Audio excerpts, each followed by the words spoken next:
이제 크리스마스가 일주일 앞으로 다가왔습니다. 크리스마스는 누가 뭐래도 기쁨의 절기죠. 그래서인지 이 크리스마스 시즌이 다가오면은 TV나 광고 같은 데서 웃는 사람들의, 웃는 아이들의 얼굴이 참 많이 나옵니다. 물론 일부분 상업주의와 연관되어져 있다는 것을 부정할 수는 없겠지만, 그래도 우리가 1년 동안 맞이하는 여러 공휴일 중에서는요, 크리스마스가 가장 밝고 또 즐거운 날인 것 같아요. 생각해 보세요. 이때 부르는 노래가 얼마나 명랑하고 좋은지. 흰 눈 사이로 썰매를 타고 달리는 기분, 그 기분 어때요? 상쾌하도다잖아요. 여러분 4월 초파일 때는 이런 노래 안 부르거든요. 이 기독교와 가장 잘 어울리는 감정이 있다면 그것은 기쁨과 감사예요. 때로는 우리가 세상의 죄악을 이렇게 보면은 마음속에 분노가 혹은 슬픔이 생길 때도 있지만, 저는 목사로서 우리 한사랑교회 성도들은 정말 기쁘게 살기를 간절히 축복합니다. 저는 여러분이 하나님의 자녀로서 매일매일 소망 가운데 잠을 깨고 즐거움 가운데 하루를 보내고 또 감사하면서 편안한 잠자리에 들게 되기를 축복합니다. 저는 성대를 다쳐서 조곤조곤 이야기하지만 여러분은 아멘을 크게 하시기를 축복합니다. 여러분이 배우자를 보면은 짜증이 나는 게 아니라 기뻐할 수 있기를 축복합니다. 자녀를 보면은 죽이고 싶은 게 아니라 마음이 뿌듯하고 또 기쁨이 충만하기를 바랍니다. 저는 세상 사람들 다 얼굴을 찌푸리고 돌아다닐지라도 우리 예수 믿는 사람들만큼은 얼굴이 밝았으면 좋겠어요. 아니, 그렇지 않고서야 우리가 어떻게 세상에 빛이 될 수가 있겠습니까? 우리 양옆으로 축복 한번 하겠습니다. 밝게 사시기를 축복합니다.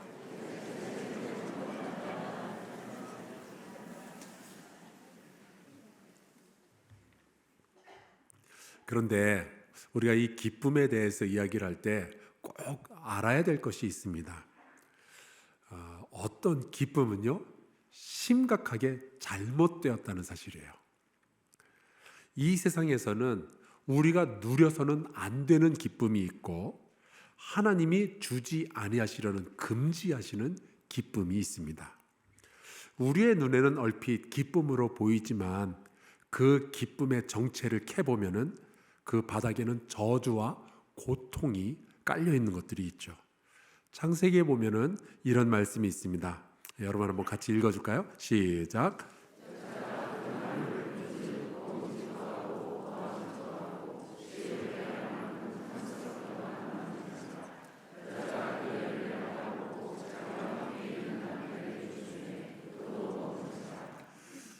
몰래 먹는 사과가 그렇게 맛있다면서요. 근데 선악과를 이 두 남녀가 먹을 때, 하나님 몰래 먹을 때 짜릿하게 기쁘지 않았을까요?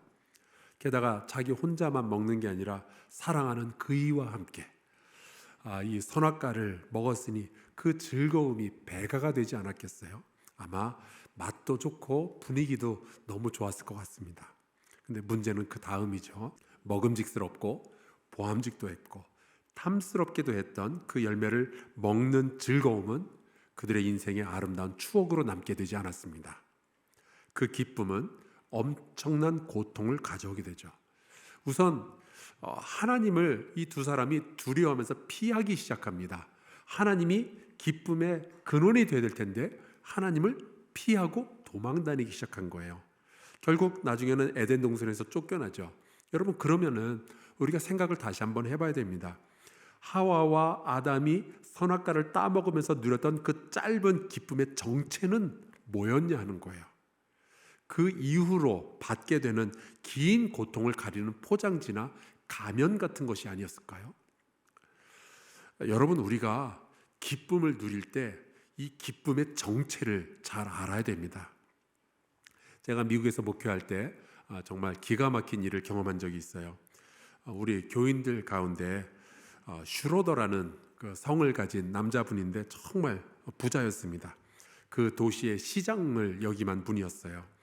당시 이제 한 70대 중반 정도 됐었는데 이분에게는 아주 큰 고민거리가 하나 있었습니다. 바로 이분의 아내가 고민이었어요. 혹시 여러분 중에도 아내가 내 고민거리다 하는 분 계신가요? 손을 들지는 마시고. 있을 수 있죠. 근데 이분의 아내는 보면 미국 사람 치고는 굉장히 키도 작고 아담한 작은 분이셨는데 알고 보니까 이분이 알코올 중독자였던 거예요. 이분이 한번 이제 술을 마시기 시작하면은 정신을 잃고 병원에 실려갈 때까지 마시는 거예요. 그래서 이 집에는 뭐 맥주고 와인이고 알코올이 단 한 방울이라도 포함된 거는 다 이제 뭐 냉장고에서 어디 뭐 다 치워버리고 없는 거죠.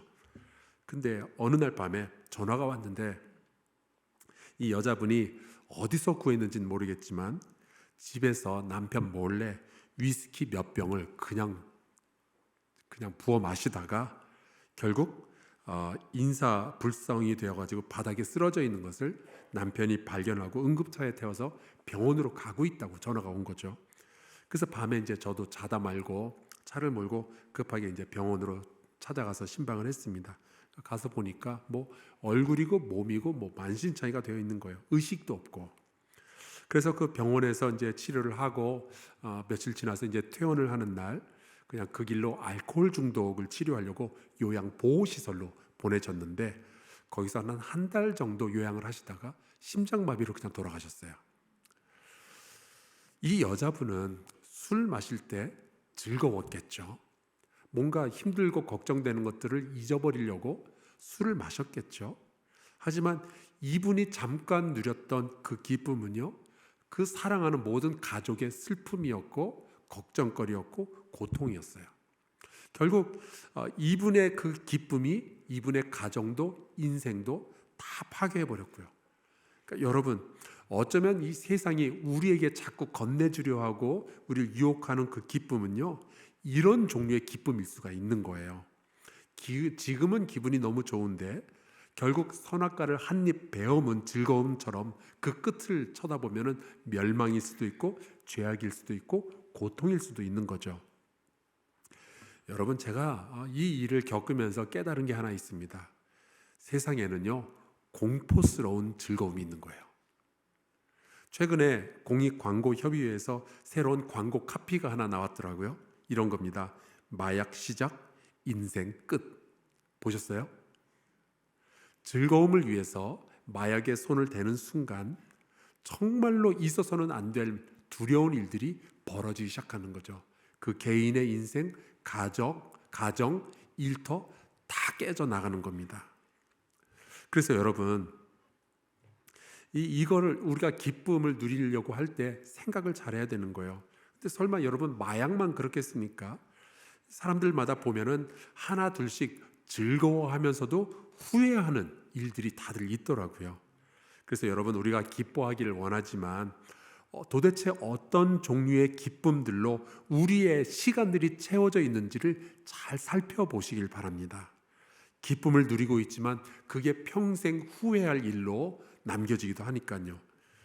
여러분, 어리석은 부자의 비유 기억하시죠?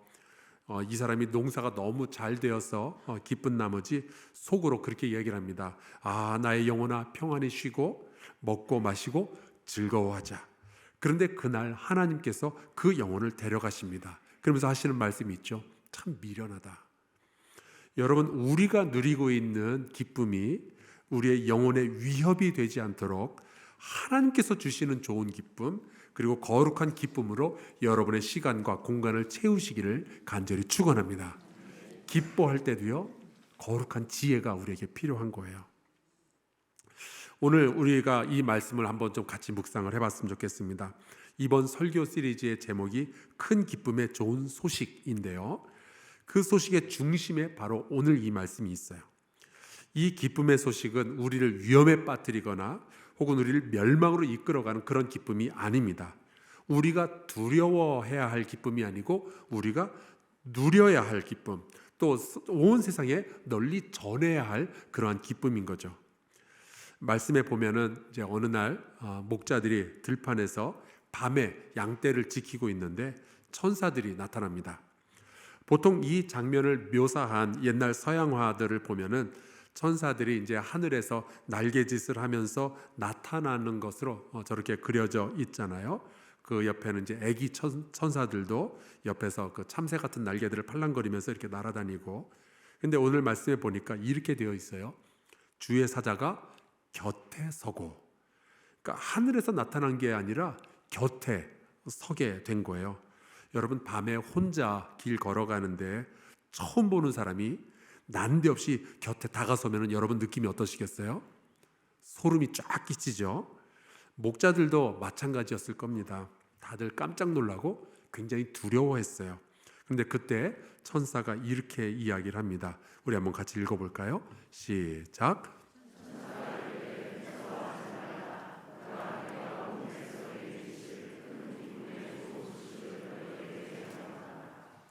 오늘 다윗의 동네에 너희를 위하여 구주가 나셨으니 곧 그리스도 주시니라. 아멘. 여러분, 하나님께서 전하시는, 우리에게 주시는 기쁨의 좋은 소식은 우리가 두려워해야 할 것이 아니라 누려야 할 것인 줄로 믿습니다. 자, 그런데 이 기쁨의 정체가 도대체 뭘까요? 바로 11절에 나와 있죠. 너희를 위하여 구주가 나셨으니 곧 그리스도 주시니라. 바로 예수 그리스도에 대한 소식인 거예요. 이 예수님이 이 땅에 구주로 오셨다는 것이 하나님께서 목자들에게, 그리고 온 인류에게, 저와 여러분에게 전해주시는 기쁜 소식의 정체인 거죠. 그런데 제가 이 말씀을 묵상을 하다가 한 구절에서 아주 깊이 은혜를 체험했습니다. 오늘 이 말씀을 좀 나누고 싶어요. 우리가 살다 보면은 어느 하나에 굉장히 관심이 가는 경우가 있죠. 옛날에는 이럴 때 어디에 푹 빠졌다 그렇게 얘기를 했는데 요즘은 어디에 꽂혔다 그런 얘기를 하더라고요. 제가 군대를 제대하고 나서는요, 예배에 꽂힌 적이 있었습니다. 왜냐하면 이제 군대에 있을 때는 주일날 예배에 다녀오면은 예배 갔다 왔다고 그렇게 두들겨 맞았거든요. 그때 비로소 제가 예배가 얼마나 소중한지를 깨달았던 거예요. 그러고 나니까 이제 군에서 제대하고 나서는 과연 예배가 무엇인가? 참된 예배자를 하나님이 찾으신다는데 참된 예배자는 누구인가? 그러면서 두란노 경배와 찬양 학교, 예배 학교, 예배 세미나 등등에 다니면서 참된 예배에 대해서 그렇게 공부하고 또 훈련하고 그랬었습니다. 근데 그 영향이 지금도 저에게 남아 있어서 예배를 드리는데 누가 늦게 온다든지 아니면 설교하는데 졸거나 그러면은 그래도 이렇게 추운데 예배당에 오니 얼마나 감사하냐 하면서도 마음 한구석에서는 이름을 좀 적어놨다가 나중에 참된 예배자 강의를 좀 데려다 놓고 해주고 싶어요. 한 5시간 정도. 저는 또 신학을 공부하면서는 하나님의 나라 이 개념에 완전히 꽂혀가지고 자나깨나 하나님의 나라에 대한 생각을 했었습니다. 하나님의 뜻이 이 땅에 이루어진다는 그 하나님의 나라를 나는 이 세상에서 어떻게 살아날 건가? 이 질문을 가지니까 하나님의 나라에 대한 책들도 엄청나게 사서 다 읽어보고 대한민국 초기의 기독교 역사에 대한 책도 사서 거의 미친 듯이 책을 읽어나가기 시작했죠. 그렇게 해서 시작된 설교 시리즈가 바로 505 영성 시리즈인 거예요. 수년 전에는 제가 파스타 요리에도 꽂힌 적이 있었습니다. 제가 무슨 생각을 했는지 모르겠는데 마트에서 제가 그 각종 요리 재료들을 사다가 파스타를 이 손으로 직접 이렇게 만들었는데 아내가 너무 맛있다는 거예요. 그럼 막 칭찬을 해주고 그때 제가 우쭐하면서 자신감이 딱 붙었어요. 그리고 어느 날은 제가 까르보네라 파스타를 베이컨하고 치즈하고 계란 요 3가지 재료만 가지고 이탈리안 정통 방식으로 만들었습니다. 근데 이게 대박이 난 거예요. 우리 집 까칠한 막내 아들이 너무 맛있다면서 이거를 막 먹는 거죠. 제 아내는 저보고 어쩜 그렇게 요리를 잘하냐면서 또 해달라고 그리고 그때부터 제가 이게 시간만 나면은 새로운 파스타 만들어서 이게 2사람한테 갖다 바치느라 그렇게 한 달을 지낸 거예요. 지금 생각해 보면은 제가 아마 아내의 전략에 휘말려서 그렇게 됐던 것 같긴 하지만 후회는 없습니다.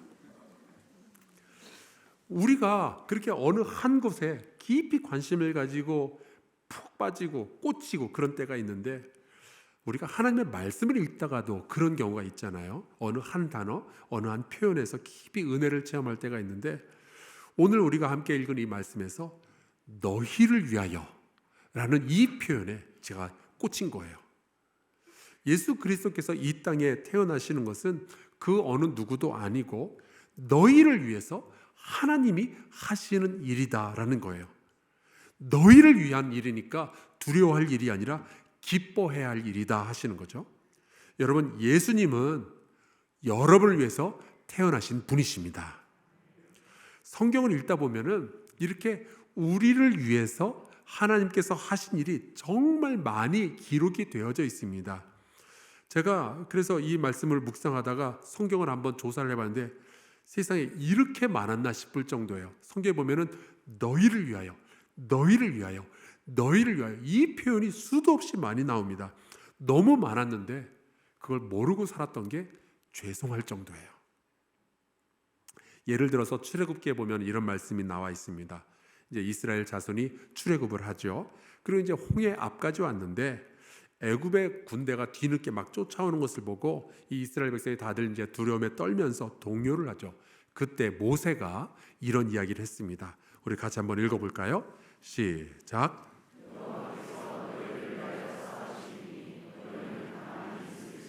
아멘. 너희를 위하여 싸우시리니. 사실 창조주 하나님 앞에 서면은 사람이라는 존재가 뭐 그렇게 대단하겠어요. 기껏 해봤자 먼지를 뭉쳐가지고 만든 그냥 진흙 덩어리잖아요. 흙에서 왔으니 어디로 가야 돼요? 흙으로 돌아가야죠. 시편에 보면은 사람의 인생이라는 것은 아침 안개와도 같고 사람의 입김과도 같다라고 표현이 되어 있습니다. 전도서에 의하면요, 저와 여러분의 인생은 헛되고 헛되며 헛되고 헛되다 이런 표현이 되어 있어요. 근데 그에 비하면 하나님이라는 존재는요, 감히 우리가 상상을 할 수도 없을 정도로 크죠. 그런데 그 위대하고 그 크신 여호와 하나님께서 이 작고 천한 우리를 위해서 싸우겠다고 말씀을 해 놓으신 거예요. 그래서 시편에 보면 이렇게 고백을 하죠. 사람이 무엇이기에 주께서 그를 생각하시며 인자가 무엇이기에 주께서 그를 돌보시나이까. 그러게요. 여러분과 제가 도대체 뭐길래 하나님이 이렇게까지 우리를 위하여 일하시고 싸우시는 걸까요?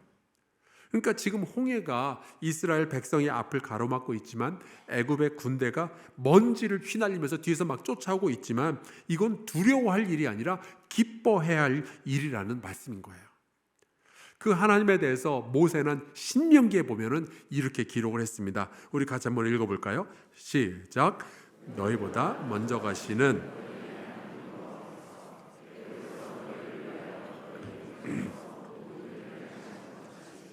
이제도 너희를 위하여 싸우실 것이며. 아멘.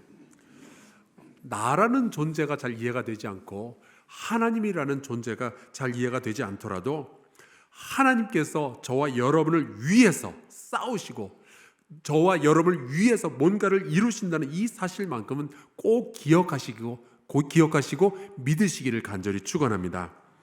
근데 그렇게 하나님께서 이스라엘 백성을 위해서 그렇게 많은 은혜를 베풀어 주셨건만 이스라엘 백성은요, 하나님 앞에서 죄를 짓고 결국 망하게 되죠. 자, 그러면 이제는 하나님께서 그만두실 법도 하잖아요. 내가 너희를 위해서 그렇게까지 했는데 너는 이렇게밖에 못하니? 그러실 수도 있잖아요. 근데 오늘 우리가 공동체 성경 읽기 시간에 읽은 이사야서 55장에 보면은 하나님은 여전히 이스라엘을 버리지 못하시고 이런 말씀을 하시는 거예요. 돌아오라. 돌아오라. 그러면 살 수 있다는 거죠. 그러면서 이렇게 또한 말씀을 하십니다. 이사야서 55장 3절인데요. 같이 한번 읽겠습니다. 시작. 내가 너희를 위하여 영원한 언약을 맺으리니 곧 다윗에게 허락한 확실한 은혜이니라. 아멘.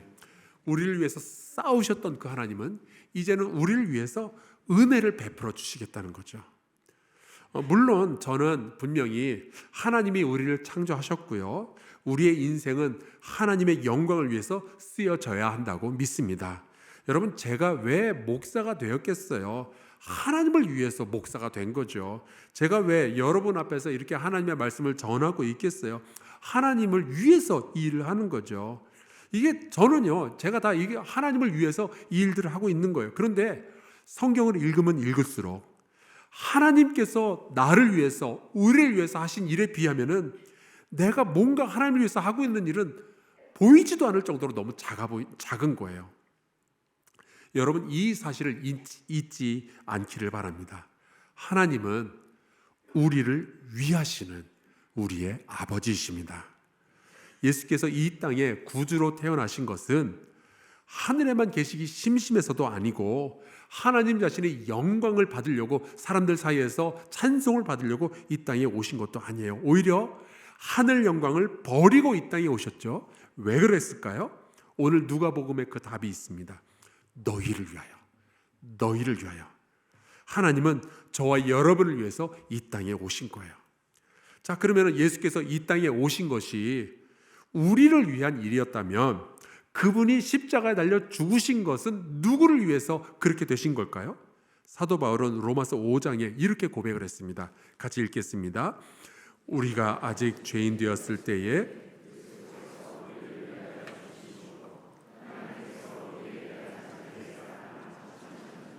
아멘.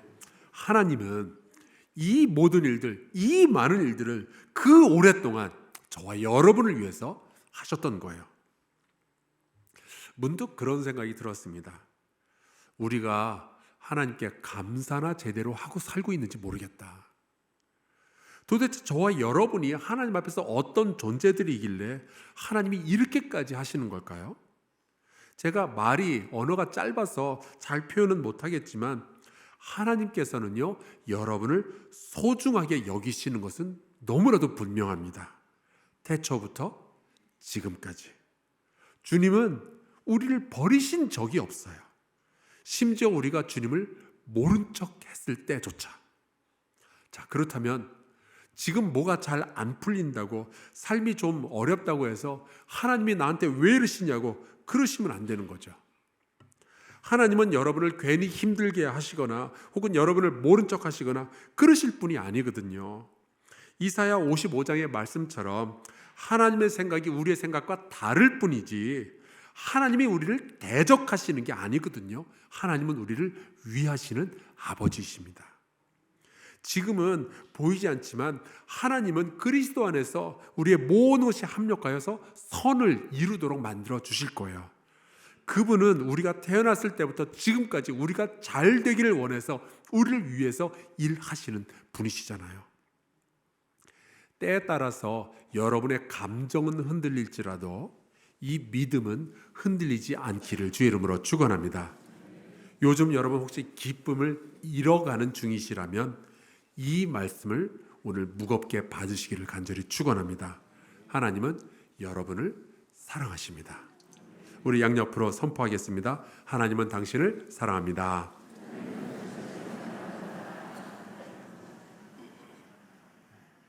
성경을 보면 하나님은 아주 일관되게 이 말씀을 하셨어요.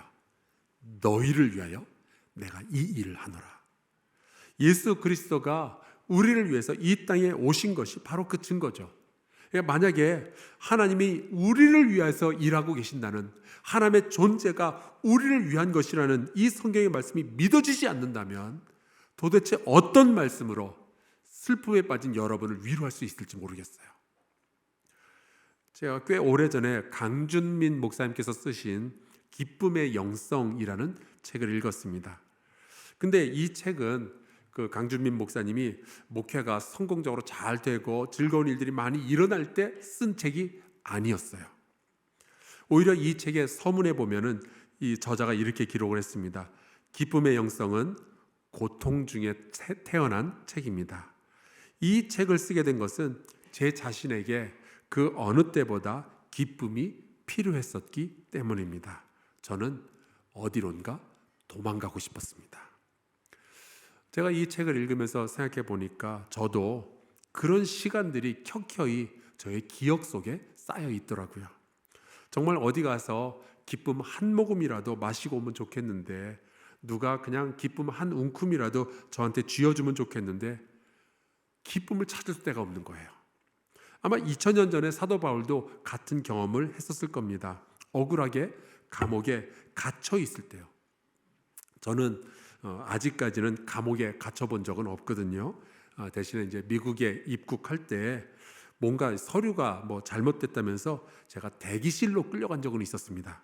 가서 보니까 이게 누가 봐도 미국에 입국하면 안 될 것 같은 사람들이 막 이런데 문신한 사람들이 이렇게 몇 명 있는데 그 중에 하나가 저인 거예요. 거기서 한 30분 정도를 이제 앉아서 서류가 이게 다 통과가 될 때까지 기다리는데 너무너무 갑갑하더라고요. 하물며 2000년 전에 로마의 감옥에 갇혀 있는다면 말 다 했죠. 근데 바로 그런 상황에 사도 바울이 있었던 거예요. 그런데 바로 그때 사도 바울이 이런 고백을 합니다. 빌립보서 2장 18절 같이 한번 읽겠습니다. 시작. 이와 같이 너희도 기뻐하고 나와 함께 기뻐하라. 아멘. 아니 그 고통스럽고 그 억울한 상황 속에 있는데 사도 바울에게는요 기뻐해야 할 이유가 있었던 거예요. 충분한 이유가 있었던 거예요. 감옥 속에 내가 갇혀 있지만 하나님이 나를 미워하시는 게 아니라, 잊으신 것이 아니라, 하나님이 나를 버리신 것이 아니라, 그래서 내가 이 감옥 속에 있는 게 아니라 하나님은 여전히 나를 위하여 일하시는 분이라는 이 믿음이 있으니까 사도 바울은 그 감옥 속에서도 기뻐하자라는 이야기를 하는 거죠. 그래서 사도 바울은 여기까지 고백을 할 수 있었습니다. 이것도 한번 같이 읽겠습니다. 시작.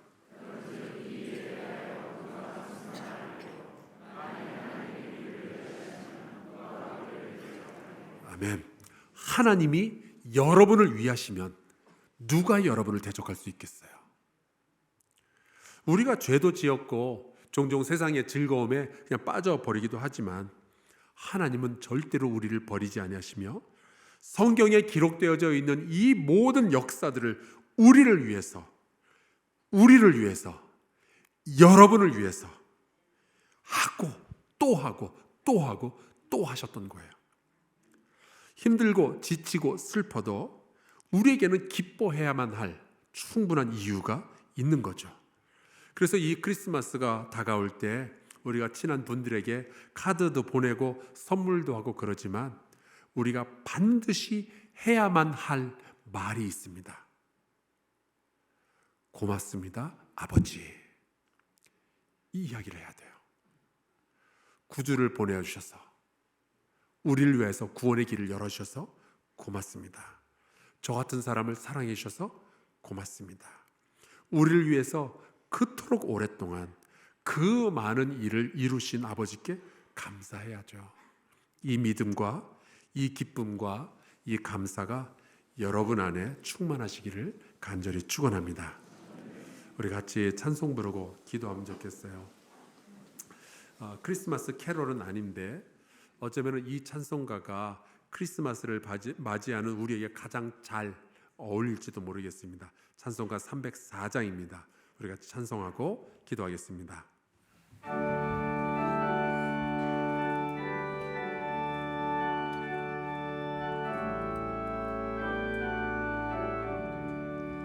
그 크신 하나님의 사랑 말로 다 형용 못하네.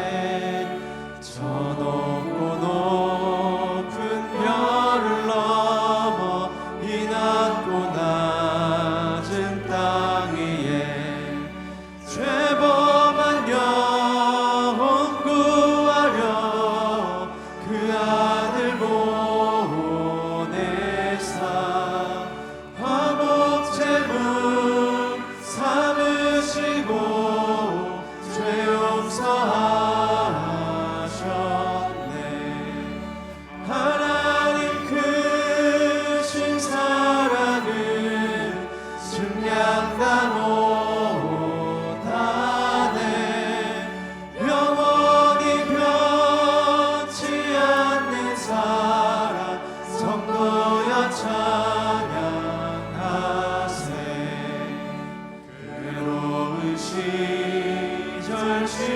지나가고 땅 위에 영화 쇠할 때 주 믿지 않던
같이 동성으로 기도합시다.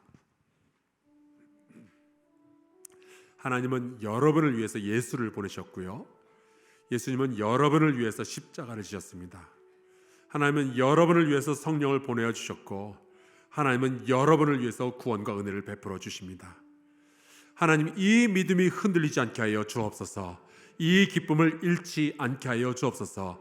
하나님의 사랑을 세상에 전하게 하여 주시옵소서. 같이 동성으로 기도하겠습니다. 하나님, 주께서 우리에게 이 사랑을 베풀어 주셔서 너무 고맙습니다. 우리가 무엇이 간데 우리를 위하여, 우리를 위하여, 너희를 위하여, 너희를 위하여 이 많은 일들을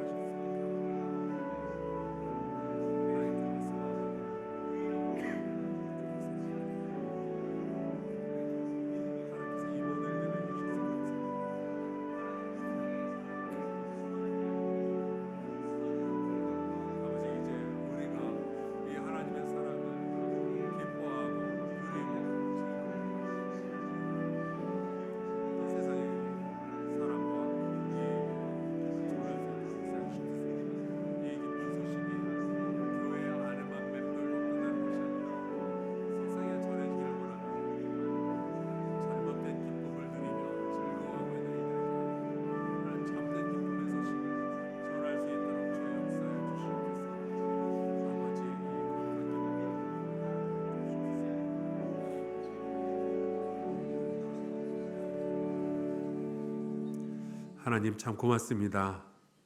작고 낮은 우리를 위해서 더 작고 더 낮은 자리로 임하시며 예수 그리스도를 통하여서 우리를 향한 하나님의 사랑을 확증하여 주시니 감사합니다. 단 한순간도 우리를 잊지 아니하시며 우리를 위하여 일하신 하나님을 우리도 잊지 않게 하여 주옵소서. 우리를 위하여 이 땅에 구주가 나심을 기뻐하며 선포하게 하여 주시고 하나님의 사랑을 받고 있다는 이 사실이 어떤 상황 속에서도 기뻐할 만한 충분한 이유가 되게 하여 주시옵소서. 예수 그리스도의 이름으로 기도하옵나이다. 아멘.